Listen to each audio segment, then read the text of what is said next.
गावनि दानारि बान्थाजों गुबुन गुबुन जायगाफोराव सेन्ट ग्रेभेल अन्थाइजों लामा खोनानै होदों MCLA मन्टु बर'आ।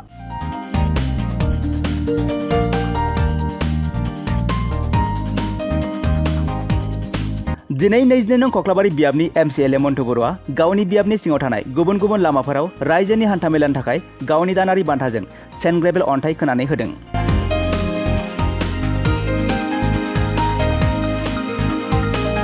मख'नो गोनांदि थांनाय 1 दाननिफ्राय हाबाय थानाय अखाया रायजोफोर आरो गोबां फरायसाफोरनि थाखाय फरायसालियाव थांलाय फैलाय हान्थामेलानि थाखाय गाज्रि गोहोम खोख्लैनो हमबायमोन।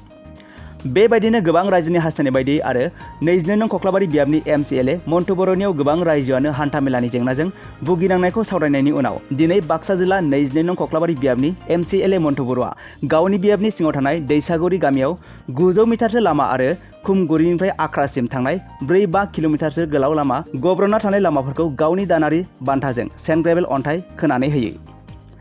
रायजोफोरा खौरांगिरिनि गेजेरजों फोरमायोदि थांनाय उफ्रा बिसायख'थिखौ देरहाखांनायनि उननिफ्रायनो 22 नं कक्लाबारि बियाबनि MCLA मन्टु बर'आ गावनि बियाबनि सिङाव थानाय रायजोफोरनि थाखाय गोबां हाबा मावबोबाय आरो दिनैबो जोंनि लामाखौ सेन्ट ग्रेभेल अन्थाइजों खोनानै होनायनि थाखाय साबायखर बावहरो होननानै बुंदों रायजो राजाफोरा। मख'नो गोनांदि जोंनि खौरांगिरिनि गेजेरजों रायजो राजाफोरा इयुन समाव 22 नं कक्लाबारि बियाबनि MCLA मन्टु बर'खौ फिन मोनफिननो हास्थायनायखौ फोरमायहरो। जों बेखौनो फोरमायगोन दे जोंनि बे लामाया जोबोर गाज्रिथार, माने गोजानफोरनि मानसिफ्रा फैनानै जोबोर गाज्रि होनना बुङो। दा बिथां जोंनि MCLA सारा बेखिनिखौ गावनि रांजोंनो सेन्ट ग्रेभेलखौ होफैनायनि थाखाय जोङो जोबोद मोजां मोनदों। दा जों गावनो बेखौ गावनो लेबार मावनाय बायदि दा समान खालामना लानो थाखाय जोङो थियारि जानानै दङ। आंनि बुंनो बे लामाखौ पाक्कानि जागोन लुबैयो नामाथाय नोंथांमोना? जानायखौथ' जागोन होननानै बुंदों बिसोरो दा फैगौ बोसोराव लागै। ओरैनोथ' बे लामाया जानानै दङ, दा उननि पर्यायाव जागोन होननानै बुंदों आरो। बेसेबां गोलावसो दं बे लामायाथ' बेनिफ्राय 5 किल'मिटार एसे बारनोबो हागौ, हयथ' 5 किल'मिटार जानोबो हागौ आरो नैबे माबानिफ्राय आख्रा लामानिफ्रायथ' खुमगुरि गामिसिम। बुब्लि नायगिरि बिथांमोननिसिम आङो खुलुमनाय बावहरबाय। दिनैहाय नैबे आख्रानिफ्राय खुमगुरि लामासिम जोंनि नैबे ओनसोलनि रायजो राजा बिथांमोना MCLAखौ बुंबाय थादोंमोन जे नैबे लामाया गोबाव समनिफ्रायनो मटर खारजायि मोनसे अबस्था। दा बेवहाय माखासे जोंनि लामानि जेंना, बे जेंनानि सायाव माखासे जोंनि ओनसोलनि रायजोफोरा सावरायनानै MCLA बिथां खावलायदोंमोन दे जाहाथे लामाया मोजां लामा जानायनि सिगांनो जाहाथे मटरेबल जायो, बिनि थाखाय बेखौ सेन्ट ग्रेभेल गारनांगौ होनना खावलायदोंमोन।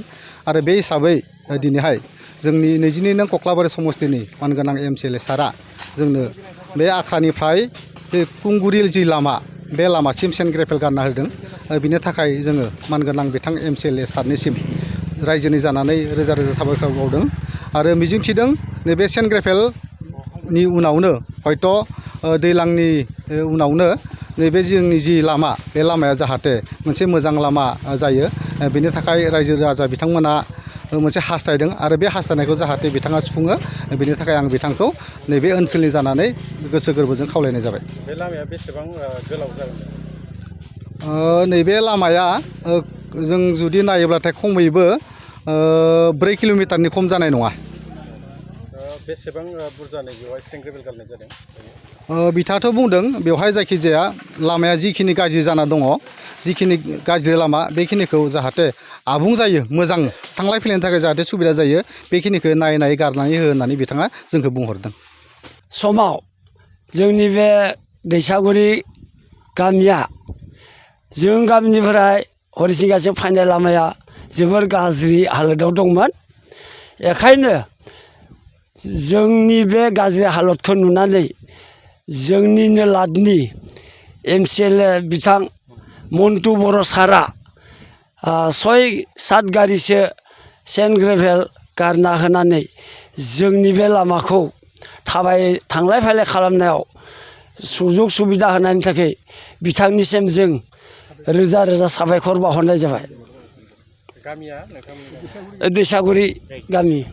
सिगां समफोराव माबायदि खामानि मावबोखो नोंसिनि एमसिएलए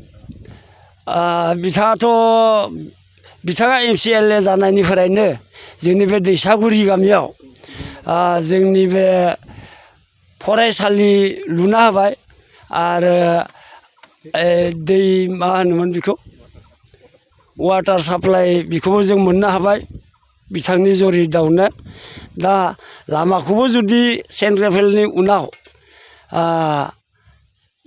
सिसि ब्लक बा बेकलकिं खालामोबा जों नथै मोजां मोनगोन दाना थांलाय फैलाय खालामनायाव जोंहा बहुद उसुबिदा जाना थायो दैज्लां बोथोरबा बेखायनो बिथाङा जाहाथे फैगौ समफोराव जोंनि बे लामाखौ ब्लेक टकिं नायबा सिसि ब्लक होनायनि थाखाय जोंनि रायजोआ खावलायहरनाय थाबाय आरो बिथांनिसिम